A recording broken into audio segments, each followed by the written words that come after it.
All right, the Senate is expected to soon vote on a major funding package that would avert a partial government shutdown this weekend. The House overwhelmingly approved the $460 billion measure yesterday.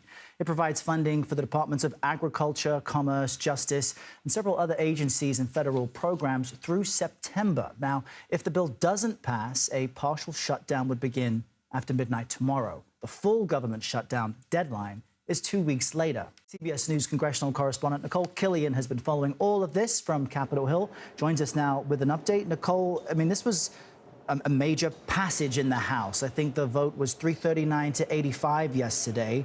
I'm wondering if we can expect that same type of bipartisan support in the Senate. I think you will. Obviously in the House, in order to get this across the finish line, it really needed Democrats to do some of the heavy lifting, since a number of House Republicans opposed the package and opposed the way that Speaker Johnson approached this particular agreement in terms of lumping about 6 of these appropriations bills together. That being said, while there are some Republicans in the Senate that are also opposed, at the end of the day, this will likely clear with pretty overwhelming support. Nobody wants to shut the government down. Congressional leaders from Leader Schumer to McConnell, Johnson, Jeffries have all made that clear. So that's why this package is moving forward with relative speed, although it kind of took a while to get here. Boy, did it take a while to get here. In just the last few weeks, Congress has really only been able to pass these CRs, these continuing resolutions. In layman's terms, they're just short-term funding patches to temporarily avoid a shutdown. So what's different this time around?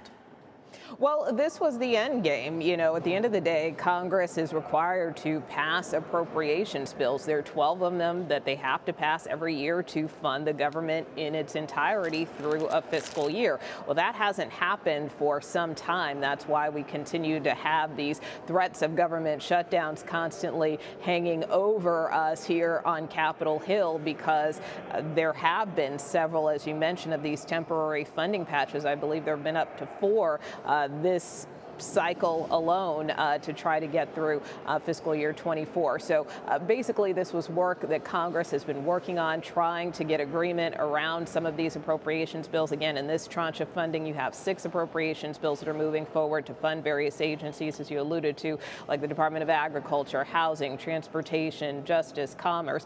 And then we will see Congress take up another tranche of funding for the remaining 6 agencies before that funding runs out March 22nd. And one of the sticking points that you've shared with us so many weeks is the foreign aid bill. The House still hasn't held a vote on that $95 billion aid package. It's for Ukraine, it's for Israel, it's for Palestinians in Gaza. What is the latest on that? And I'm wondering if the president's speech tonight might be aimed somewhat to help move that ball across. Well, it's likely that we will hear the president kind of reiterate the importance for this package. As you may recall, he had congressional leaders over to the White House a couple of weeks ago to drill that point home.